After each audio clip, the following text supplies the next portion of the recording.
me go in and get this thing started. Let's see. Oh, here we go. We're good.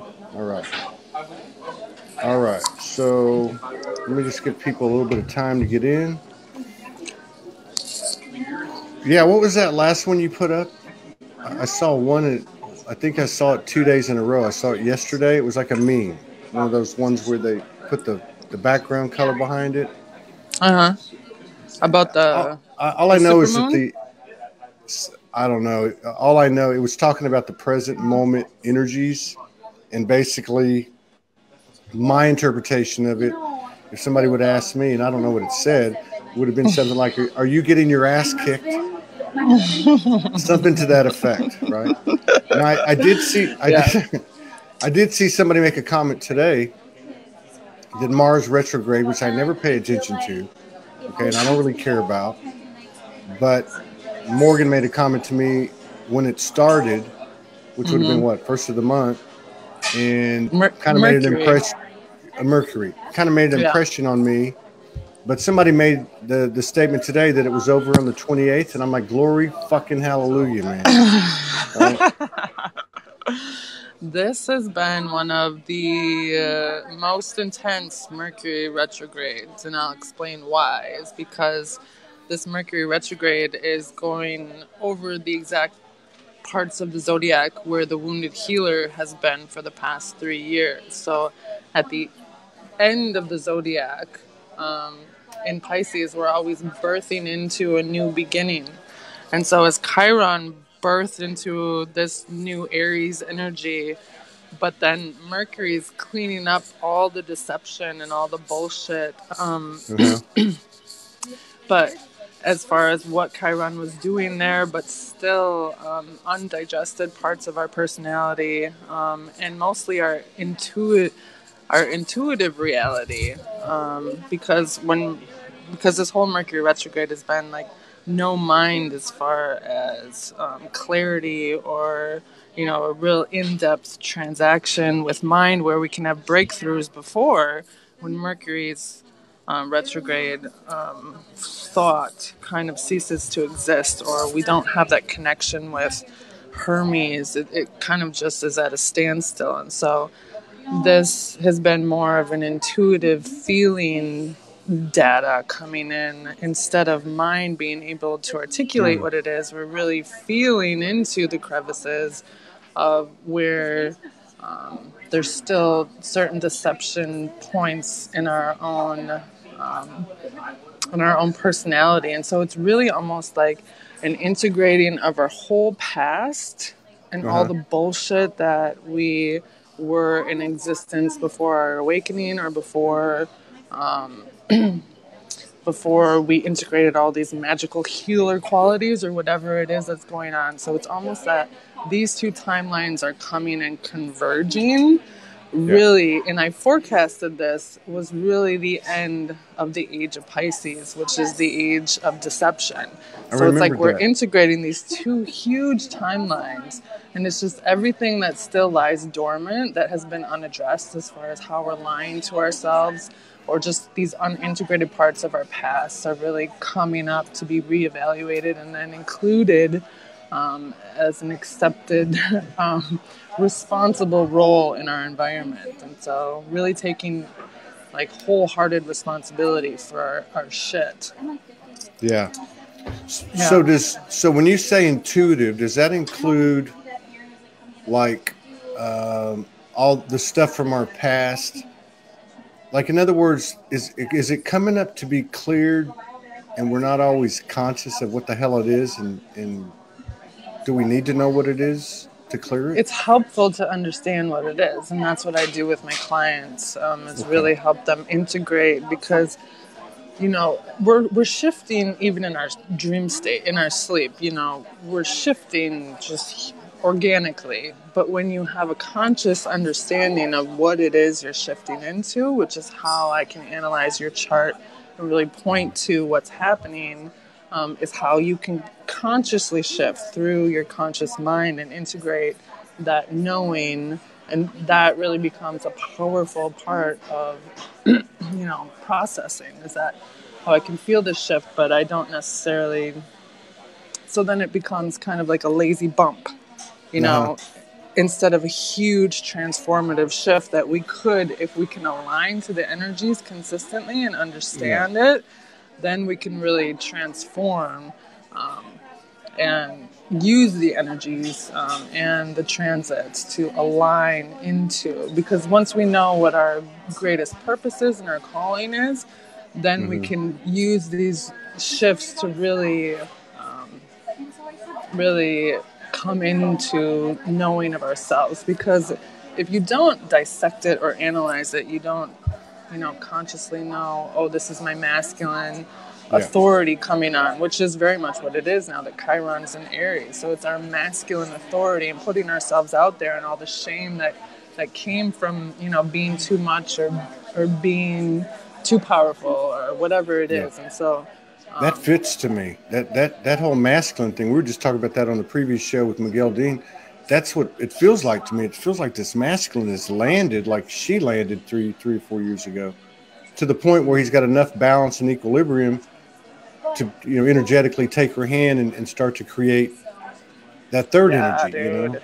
I was gonna ask you, because I noticed not just through some comments and just through some conversations, there's quite a few people that I know that I would, that I think are pretty sharp, that follow you and have worked with you.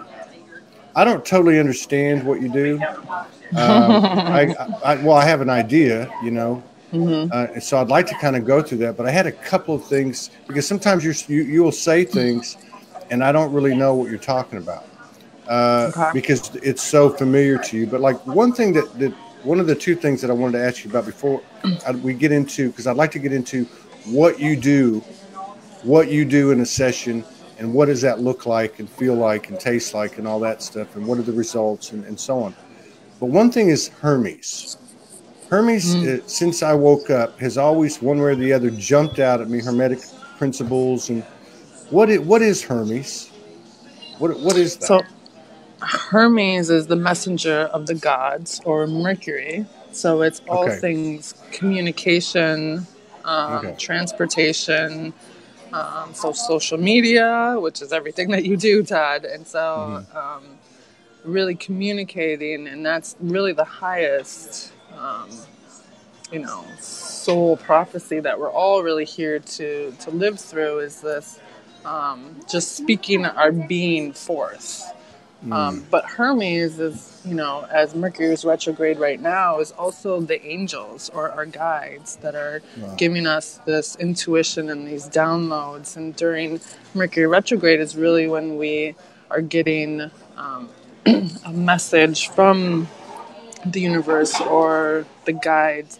And so mind stops, but then it's a full download of a specific message that's actually like a course correction, or more clarity, not of mind though, from the gods. And so that is really our communication devices. As like the angels also give messages, but they also broadcast energies so they'll bring energy from other people and share those energies with other people in order to serve them. So I've done a lot of this shadow work and all this archetypal work, and so my energy influences, right? And so my energy can be taken, and that's what they do, is kind of take energies or ideas or thoughts. We all share the collective unconscious, but we need a certain amount of energy and space in our vessel to heal.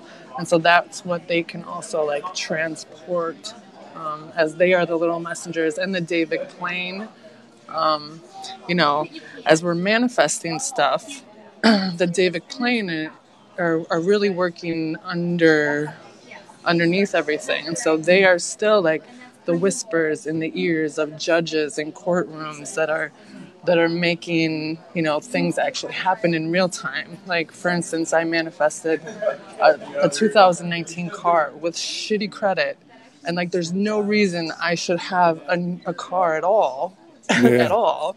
But I got a 2019 because she knew someone I knew, and then it just like worked out, and so like it's just the little whispers in the ears. So really trusting your soul esteem, and that that you're gonna be provided for, is also the masculine. And so like the masculine is like a ship or container, or the systems that we live in, that we're really reconciling during this Mercury retrograde, as Venus is in Aquarius. So it's the system as it is now that we have a faulty relationship with. And so really working with our masculine, and being able to be in our own vessel, or a ship that actually can exist or subsist in its environment, with clarity and ease, and be able to steer us in a course, and really, build self-esteem or soul esteem around. I'm getting it now. Being safe, in our environment, in the system as it is, though. Too, they're not necessarily our enemies. They just aren't conscious or whatever. And so. So and you don't have to elaborate on these if you don't want to, but I guess I am starting to get it, because I've noticed over the last couple of months, Orion's belt, Orion has been like in my face every time I go outside. It's in my face. Sirius is over here, Pleiades is over here, Aldebaran's here, Betelgeuse is here, but it seems to be centered on Orion. And the other one that's been jumping out like the last week, and I don't know if this means anything, but I'm trying to learn, is the Big Dipper. The Big Dipper has like been right in my face. I'm like, so does that mean anything? I don't mean to me personally, because I realize it's global or whatever, right? But this is the same type of thing you're talking about. If Mercury's in retrograde, or this planet's moving that way, or this star system, these mean certain things, as I understand, are beginning to understand more of what you do and how you work. Well, Orion, I think, is in Gemini, which is Hermes, which is a communicator. Okay. Which is everything that you do. Okay. So, do you feel like hermetically challenged in this Mercury retrograde? I sure as fuck do. Like, I don't. You know what? I really don't feel challenged. I actually see what I've been trying to do for a long time in a very in a non-forced way. It's flowing. It's like I can see it, and I'm like, okay, I'm not in a rush anymore. It's right there, and I just got to push a few buttons and it's done. So that's kind of how I'm feeling now. That's how I've been feeling. Now I'm not going to say that I'm not going to be out of whack tomorrow, but it hasn't been easy though. I can tell you that it hasn't been easy, but it's been so prominent for the last 2 months. It's just like in my face every single time I walk outside. It's in my face.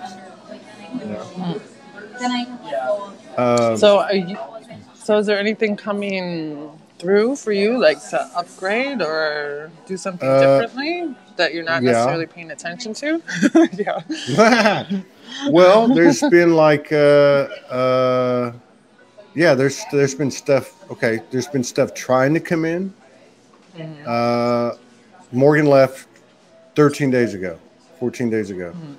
So I knew that I needed the space. I knew something was going to be being presented to me, which it has been. I've spent a lot of time alone. I've had a few beers. I'm not going to deny it. I get a little bored with the human thing, and I just thank God she booked all these shows, because I'm 3, 4, 5, 6 shows a day, and that seems to keep me a clear channel.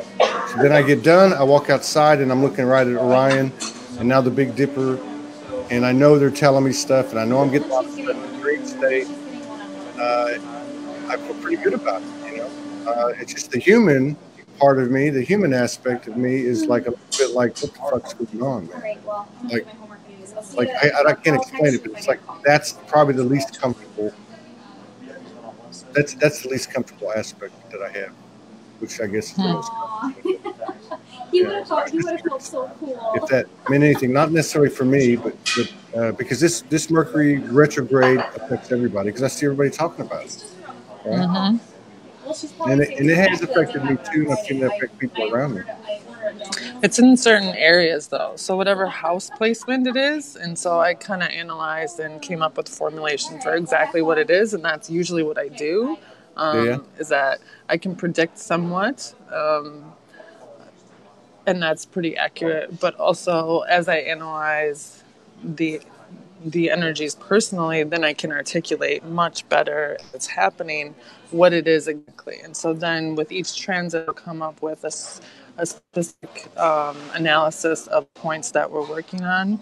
And then I can formulate and offer like mini for people just to understand this specific transit. So, because this is a big one. And so for a Mercury retrograde reading would just be the mini reading and would just be an analysis of your chart based on the placement. So pull up your chart. Oh, you're okay. I was going to say, so take us through, if you would, or just give us a description, whatever you're comfortable with. Yeah. So this would just... Yeah. Perfect. So this would just be a mini read, which we go into much more depth as far as a life's purpose reading. And then I kind of just use astrology because, not that it was by choice. Obviously, this is like just my soul's purpose. So first it was the archetypes and the subconscious, and so that was the main area of focus. And so really understanding the quantum physics of them, how they come to be, which is very much what my book is about. They just come into form. So birth of an archetype and birth and death of an archetype, much like the birth and death of Adam, or just how something comes into existence, and then how it's actually quantified and then healed and transformed or alchemized, or whatever you want to say, with that wormhole experience of like just transformative, the end of that wound, recreating that pattern in your life. And so I use then astrology over the top of this counseling system that I created to heal the subconscious wounds that are recreating that experience in your life through the patterns of behavior that you have, but also the patterns that show up in your relationship to whatever it is, money, the universe itself, really, relationship to your children, anyone. It's all relationship patterns as far as... You do this, okay, so you start with the, what they call it? Well, like the birth chart or whatever you call that. You start with the birth, okay. And then from there you go into whatever's going on in the cosmos as far as planetary positioning and all that to get to bring you to the present. And then do you go into like a Q&A or to get a feel for what's going on with them, or does it just come out, or how does that work? Yeah, it's not ever inaccurate by any means. So it's definitely a back and forth, but I know more about you from your birth chart than you know about you. So I usually just transmit what it is, and then then they can understand it much better. Not during a Mercury retrograde, though. Like you can hear it and you can feel it, but it doesn't shift you like it usually would, because mine needs to have that profoundedness, and then you drop into the depths of your being with that transmission. But when Mercury is retrograde, there is no connection to mine. So it's like so I'm doing readings for people, and they're like, I can hear you and I can feel the accuracy. But I really like to connect with it on the level of mind, and you just can't do that here. And so That would So it's describe not this. that would describe what I was trying to describe to you when you asked me. It's like it's there, and I'm getting it, but I don't know what the hell it is. You know, I just know it's okay, and I feel all right. Yeah. Yeah. It wasn't okay, like, when it first went retrograde. It was kind of like, Jesus Christ, like, what is this shit? And so then, of course, I go into analysis, and I need to understand what it is, even though I'm not going to be able to shift it like I'm usually able to. But, yeah, I need to understand this shit. So you are born, right? December 9th, 61. That's you, right? Yeah, that's fine. Okay. So for you, this is your house of relationships. And so so that would be why Morgan left. It's to be able to see things clearly in that area. But perfect. specifically, it's actually your relationship with routine and all the challenges that you face, and using your willpower to really face those challenges head on and by yourself, and instead of going into ease or the feminine, really fighting those challenges head on. And so it may even feel like there's enemies or really hard aspects coming in at you at this time. And so, Man, you're really so I good. don't know if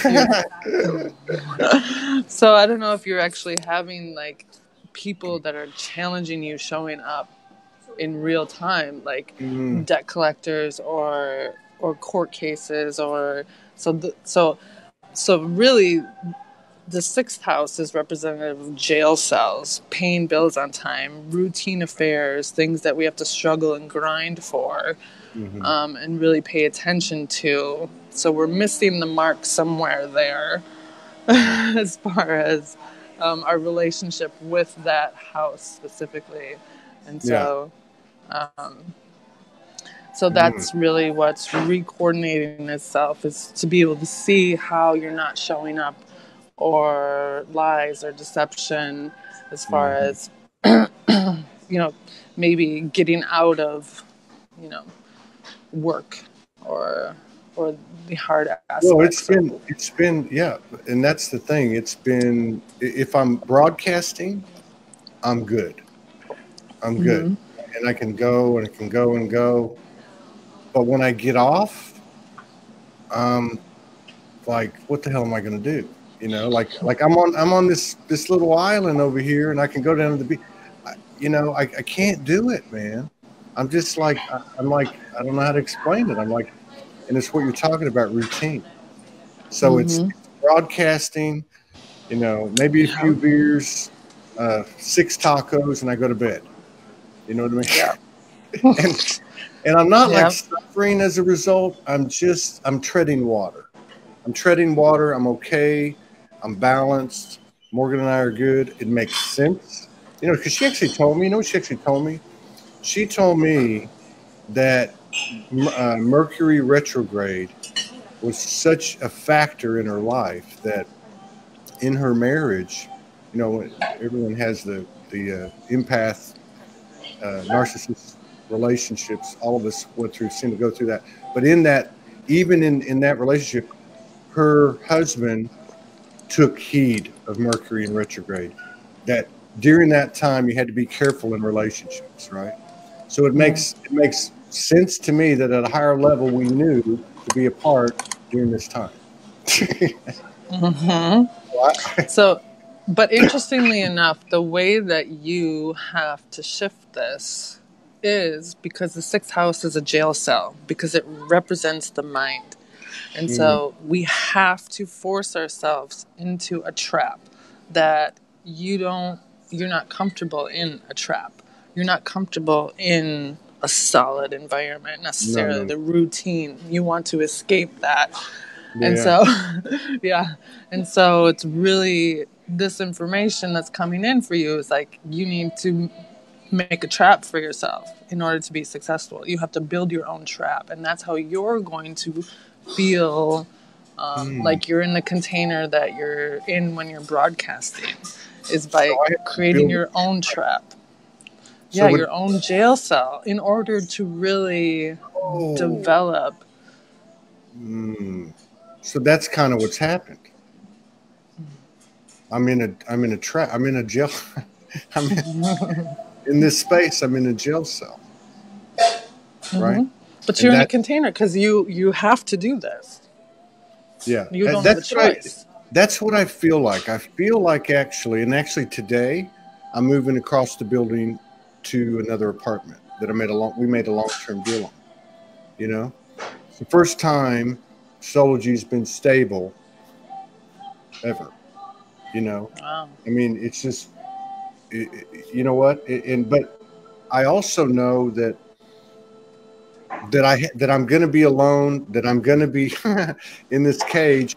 And I've known this before you said this, that this is the time to put this final push, this final workout, this final part of the dream. And it's just me and the universe, one-on-one. There's nothing else involved. And I know shit. You're fucking good, man. That's exactly how I felt. That's like validation. It actually gives me a chill. Well, it's because we didn't necessarily have proper parents. Because a proper masculine and feminine, a proper father would hold you in this trap and force you to progress as a human and show you, while he's holding you in his container, show you how to achieve and force you to do these things. But since we didn't have that container, we don't really understand how that works. And so it's you and the universe. So it's really you and your own masculine deciding and then doing and then struggling through the chaos of it, because it's Aquarius. It feels like chaos and there's resistance there, but it's Aquarius. And so it's kind of like radioactive material. It's just like, I don't want to conform. I don't want to conform, but you have to conform to yourself. Yeah. You really have to conform to yourself and no one other than yourself. And that's really individuation, is not conforming to anyone but yourself. But so that is definitely. No, man, that's right on the money. You're good. And I'm right. I mean, I'm right in the thick of it right now. Like I'm right there, you know, like I got to move my stuff across the building. I'm halfway there, the Ethernet line. And it's like radioactive material. I'm like, fuck that. I don't want to wash this dish. I don't want to clean the bathtub. You know, I don't. You know, but I'm doing it, but I'm not doing it until I'm in a certain frame of mind. I do a little bit, then I go back to work. I do a little bit because I can't take it any other way. I can't go in there like a bulldozer and just wipe everything out. I can't do it. You know, it's like a.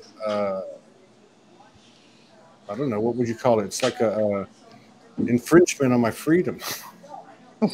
Yeah, you don't want to conform. But you have to understand that the most freedom is actually when you put yourself in that trap. Because if you think about forcing yourself through a really long exercise or workout hour, right? Yeah.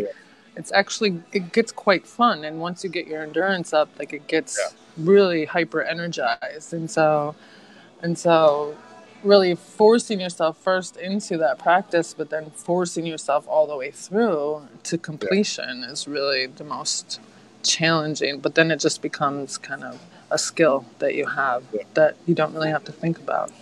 Well, so, In retrospect, I can, and I don't know what the planetary positioning was. What you're describing is my life, you know, since I woke up, which was going on the street. That was a cage. The exercising was the walking every day. It became easy. It became a strength. But I kept going through other things. It would happen again and again. And what you're describing is how I work my way out of it, you know, almost by force. Yeah. I put myself in a situation where I had no choice, which is This is a softer version of that. You know, I'm not on the street. I'm not, you know, whatever. This is a softer version, but it's the same energy. So I would say, why, why does it keep happening?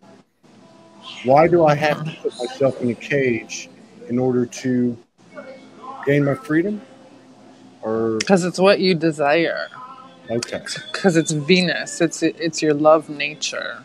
So it's actually your own desire. It's what you truly want and what you truly need. And so it's honoring yourself and your own desires. Because if you think of the masculine and the feminine properly, the feminine or even the child, you're talking about the third person, which is our business or our creation, right? Which is the child. And so the child is really the energetic or archetypal genius. So the child gets the download. The feminine allows that nurturing aspect of the emotional regulation and everything. But then the father, the feminine actually has the desire to fulfill that want and need for the child. And so then the masculine chooses, and it's based on your own developmental masculine. He's either in your relationship, like your dad, and so he's either just gonna go fucking get whatever your feminine wants, or he's gonna take his time and think about it, and so it's really your relationship with your own masculine. So if you can picture yourself as a woman or as a man who's in a relationship with a millionaire, who doesn't have any issues with money, and so can be how you reconstitute or renegotiate your parenting with your own child, feminine, masculine, is, okay, my feminine has a want or a desire, and a reasonable masculine will be like, all right, let's go fucking get it. What is it? What do we have to do? Let's go get it now. And so it's like really facing our willful abandonment, the willful abandonment of our choices being renegotiated, right? As if it was an option to go get what your woman wants, as if it was an option. Like, this is just life that, we're really strategizing, if we were on the prairie or something. It's not an option to go get the fucking water. It's not an option to go get the meal. It's not an option to go to work. We're in survival mode. But now that we're so entitled, there's an option. We can be lazy and we can do all these things and self-sabotage.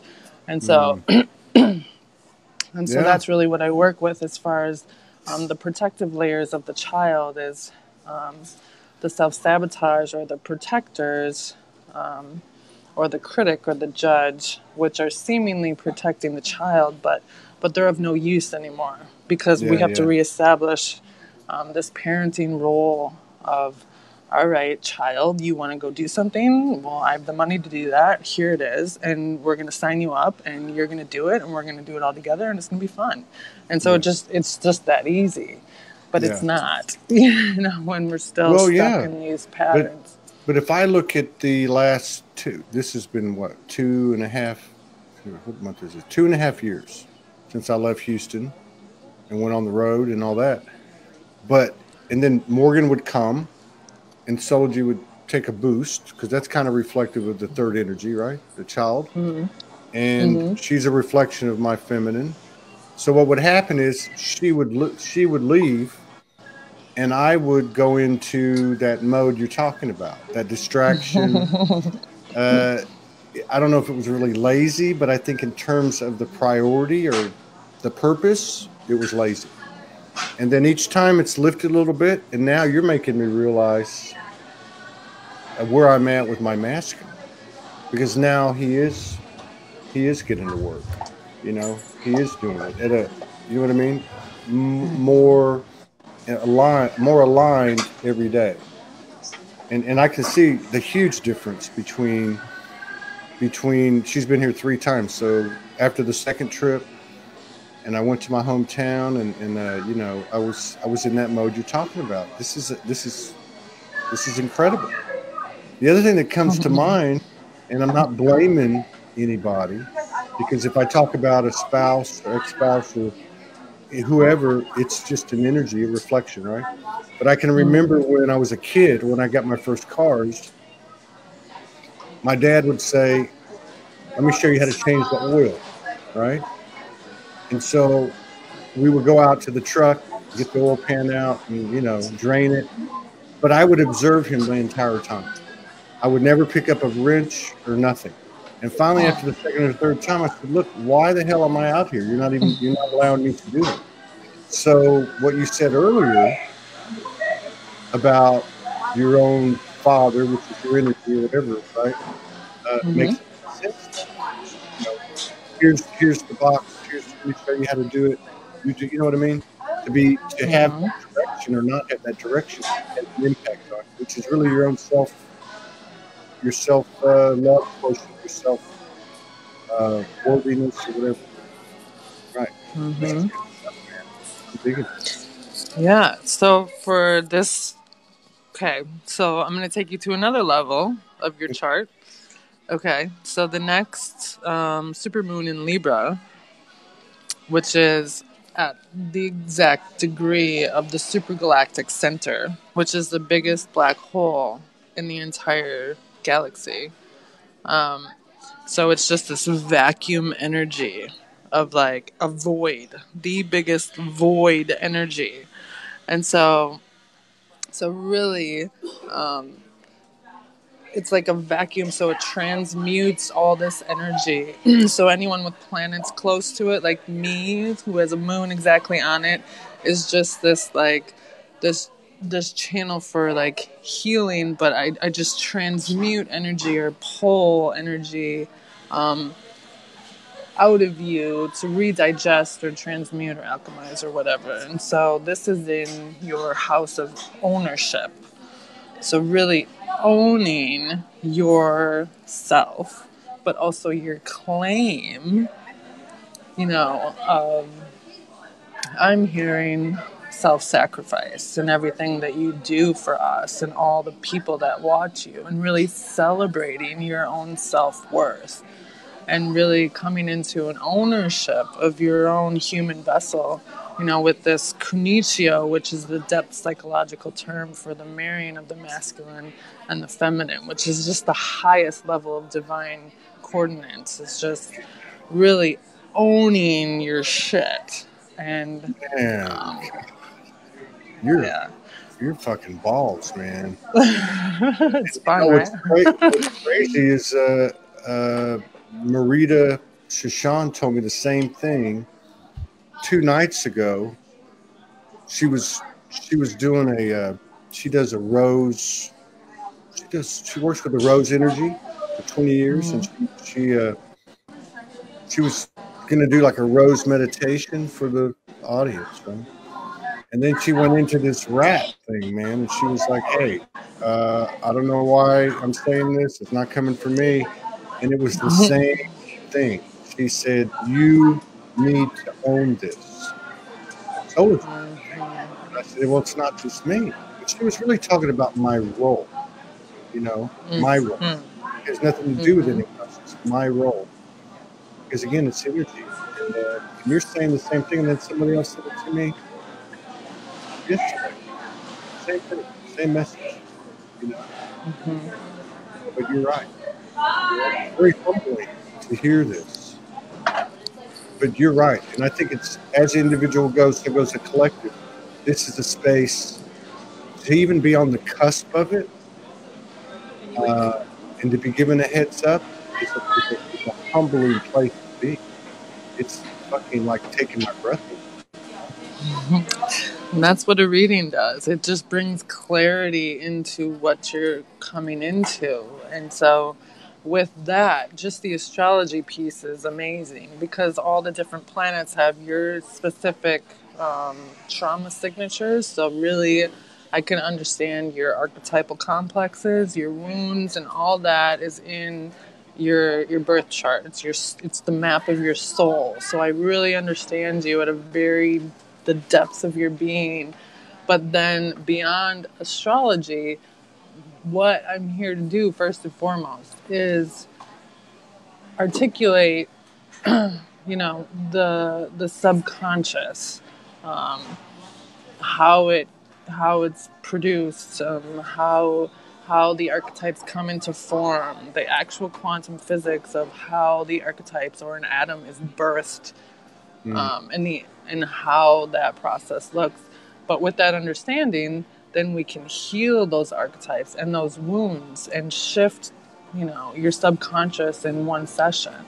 And so, because those are all repeating patterns.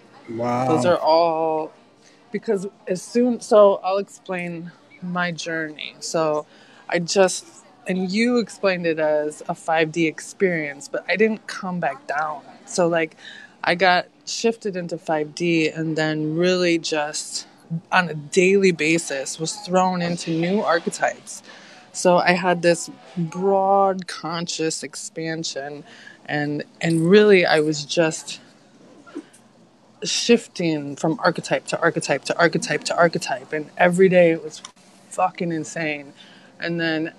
And every day I was just like, what is this? And then my guides were like, it's an archetype. And it was just fucking insane. And so I just analyzed and dissected every archetype down to the millisecond and really understood, because in no time, as soon as I was healing something or triggered into a type, the physics of reality would pull the subconscious emotions. So people would show up and react to me, but my superconscious was aware that this was happening. It was like, I'm out here and I'm holding the archetype in the space. So I'm aware of everything that's happening, but I'm in an archetypal energy. So it's pull all the physics of the psychology, the energetics, the emotionality of each of the archetypes into my experience in no time. And so I'm just watching people react to the archetypal energy I'm in. And so this is what happens when you're holding archetypes and archetypal scripts and energies and woundedness in your being, is that they're recreating this wound over and over and over until you can't fucking take it anymore, and you have to heal. You have no choice but to heal. So, but all of these archetypes are currency, right? Because once you heal them, you're just integrating them, and then they no longer exist, and then they're just more light energy comes in, more awareness, more observatory behavior of really just being the observer of your experience. But if you're still holding all this chaos in your system, you're holding scarcity, you're holding fear, you're holding not enoughness, you're holding all these psychologies and energetic scripts and emotions that are blocking you from your money. It's all money. So these are the currency in the age of Aquarius. So what you're saying is that they're basically converting. It's the currency. So it's not really like you're getting rid of them. They're becoming the flip side of the polarity, like say abundance versus scarcity. You're emptying the container so this light can fill. Something like that. Right, but it's not the other side of the polarity, because that's still woundedness. If you're still in the polarity, it is what you said though. It's clearing out. So it's really just ending, like it ceases to exist at all. Okay. And so just more can come in, right? Because the universe can only give you according to your archetypal script. Because if you had $1 million show up and you're living in scarcity, you wouldn't even know what to do with it. And so if you don't know how to receive love, this is going to be frightening, and this is also going to be painful because you don't deserve it. You're not ready for it. So there's so much work to do before, the universe can drop your abundance on you. That's why it's currency, is because the energetics of it is like disdain and disgust and contempt for rich people or having money or not feeling worthy or making excuses. And so that's why it's currency.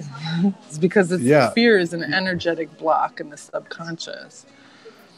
You know, one thing too that's always happened to me. So when I first woke up 7 years ago, I had a string of, you know, what I would call at the time psychics or mediums. I was just writing my stuff and putting it out, and they'd say, "I got a message." Da, da, da, da. So a lot of the stuff I was getting, because I don't think I was believing. Well, I was believing stuff I was getting because there was apparitions and stuff, but it was like I'm crazy in my own world. But then I started getting these external things, and one of the things that happened, that's always happened, it's been like when something really is clear and aligned, and I know it's accurate. It's almost like they're describing what I'm just getting to. It's exactly what you just did. Like what you just said to me is exactly where I'm at. Like so for me, if as I'm your client right now, thank you. I'm actually saying to myself, I know what to do. And I'm assuming the super moon is the 21st with the equinox. Is that the super moon? Okay, so I got 5 days to apply this awareness and clarity and to claim what I am and what I'm doing. I mean, this is it. Yeah. Yeah, the polarity of that, and with each archetype is a mini death, and so especially with the polarity of your second house of ownership, and then your eighth house of sex, desire, other people's money, and all the shitty, dark shit that we have to go through, which is also transformative, which is psychology, all the things hidden underneath the surface of things, and so. That's how we really ascend into the ninth house, is really getting into this Pluto energy, which is this primordial life force chi, that if you can channel this sacred rage energy, it's a really good way to integrate into out of ease and into a trajectory course, into really living out your dreams and your purpose.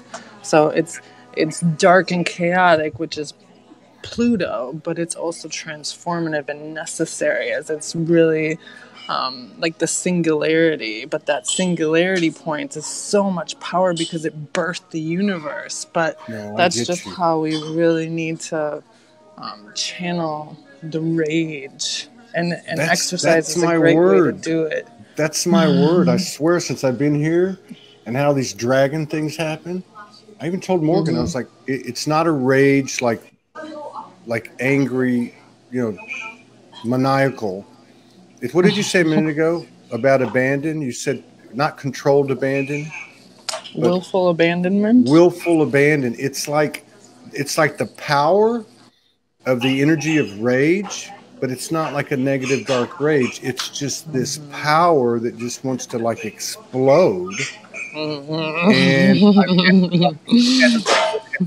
calm down, because the only way I knew for it to come out was by what I knew. Like if you put it into a sexual format, it would be performance. It would be, and it wasn't doing it, right? It's not going to do it. It's like you got to figure out what is it like to create from this pure universal sexual energy that you hold that wants to come out in a creative, intuitive way. How do you do that? And that's another one right there. You just hit me. I'm not just saying this. I don't really follow. I've got a great guide. I've made a lot of progress in my life. Yeah, I helped arrange all that. That's a reflection. I understand that. But in terms of what you're doing and what you've downloaded and what I've learned from you, and now it's all clicking, I would highly, highly recommend somebody having a session with you, because it's cutting edge, it's unique, it's a combination of the Akashic and your experience and your download that's a new template, and I believe in the new templates, and I think that's what we can do. So I'm just saying also thank you for allowing me to thank you for helping me. You're welcome. You're remarkable. It's a remarkable thing. When is your book coming out? Well, I'm getting a lot of clarity on, because this is all about revision as we're going through Mercury retrograde. So, really fine-tuning it right now. So, and they're working on the cover art because I need the cover art to be as intense as what it is. And so, they came back to me with this something my daughter could have put together, and I was like, what the fuck? Like, so working with the graphic designer and really needing something that actually is as profound as what it is, and if that's got to be no art because no one can actually make what I envision, then can you supply your own? Yeah, I have that option. The reason I'm saying that is because Karen Starr wrote a book. There's a couple other people I'm thinking of, and in all three cases, they and it just happened. I happened to be privy to it because it somehow occurred through the program. But they pulled from the community. There's some hellacious, incredible artists out there, and if I can give it enough time, because I know where you're at, I know you, and I know the energy of what you just said. I could probably think of one or two people. You know, because we're talking about something on the level of like, what's his name, Alex Gray. You know, Yeah, we're talking about something like. Have you ever seen the I don't know if you listen to prog rock Tool, progressive rock from the '90s. Mm-hmm. Their art. I mean, like I get what you're saying. I get what you're saying. So I'm gonna make a note, and I'm gonna see if I can come up with somebody, because I know I know. There's some people doing some wild, crazy, intense stuff, and that's what you need. Yeah, that's what I'm looking for. It's got to be very Aquarian, because my book is very much that Pluto, Neptune, and Uranus had a baby. That's my fucking book. So I need it to be extremely technologically advanced, but I need it to be intense and bold, just like me. And so, yeah, all these things have to come together in order for me to even put art on there. I'm not even gonna. I'll just have words. If no one can come up with it, I'll just have words. Fuck it. You're gonna have it. You're gonna have it. I have one question, and then I want to ask you about one of the. So I'm just curious. Give me a short answer. What were you like before this transformation, these downloads? What were you like? What was my experience? What was I like? Yeah. Like, so in my younger years, like, I was just really smart and talented at everything, and everything came really easy to me. I was good at all the sports, like, when I was really young in school. But then I got into high school and everything was boring and I didn't really want to try. So I started drinking when I was like 14 years old and hanging out with the boys and getting in a ridiculous amount of trouble, and got expelled from high school when I was a sophomore. And then just continued. What? Yeah, you were bold before. You were bold before and after. Yeah, I spent a lot of days drinking and on drugs, but I have Mercury conjunct Neptune, so I always knew that this reality was fucking dog shit. And so I took not DMT but AMT. So DMT is 20 minutes. Yeah. But AMT was a derivative of DMT, and that lasted for 8 to 24 hours. And so that was my fucking drug of choice. That was like mushrooms mixed with ecstasy, and I would do that for 3 days in a row. And then trip in my sleep on the third day. I would take another one and trip in my sleep. And that was what was up. And I got in a lot of trouble and had a shitty, hellacious awakening, and it went on for so long, and it was just like, dude, I know that I'm done with this suffering shit as soon as I'm done with this, because it was so bad. Like, it was so bad. So the dark night of the soul followed my Saturn return was just horrid, and I knew I was done. Like I knew, because I had like this yearning, this void energy, which is where my moon is. This existential yearning and energy of just get me the fuck out of here. And then I had a soul retrieval, and I was done. And it was We just like, have welcome fucking home. we have a similar. I understand. Somebody's asking, and that was my last question. Bar Bradley, how does one book a session with you? How does somebody book with you? Just friend me and then message me on Facebook. Right now, my websites are being worked on, including the book website. So I'm just on Facebook for now. I work and raise 2 girls by myself, so I can't do all the social media fronts. So it's just on Facebook for now. So, wow, props to you for that. I did a little bit of that at the beginning of my wake up. That was it. They hit 14, 15. I was like, no. But, okay. So, and if anybody has trouble getting in touch with her or whatever, just hit me up and I'll make sure that you get connected. You guys saw the proof is in the pudding. Okay. If you came in late, go back 30 minutes and listen to it was a session. It was a plan. In fact, you tried to do a session with me last time, and I don't think I really got it, which is pretty much the way it is. Right? But you got it during the Mercury retrograde, which is funny. Well, I got it now, and I'm very, very thankful for that, and I'm very grateful for that. Thank you very, very much. If I can do anything for you, let me know. Okay? Okay. Take care. Thank you. Bye.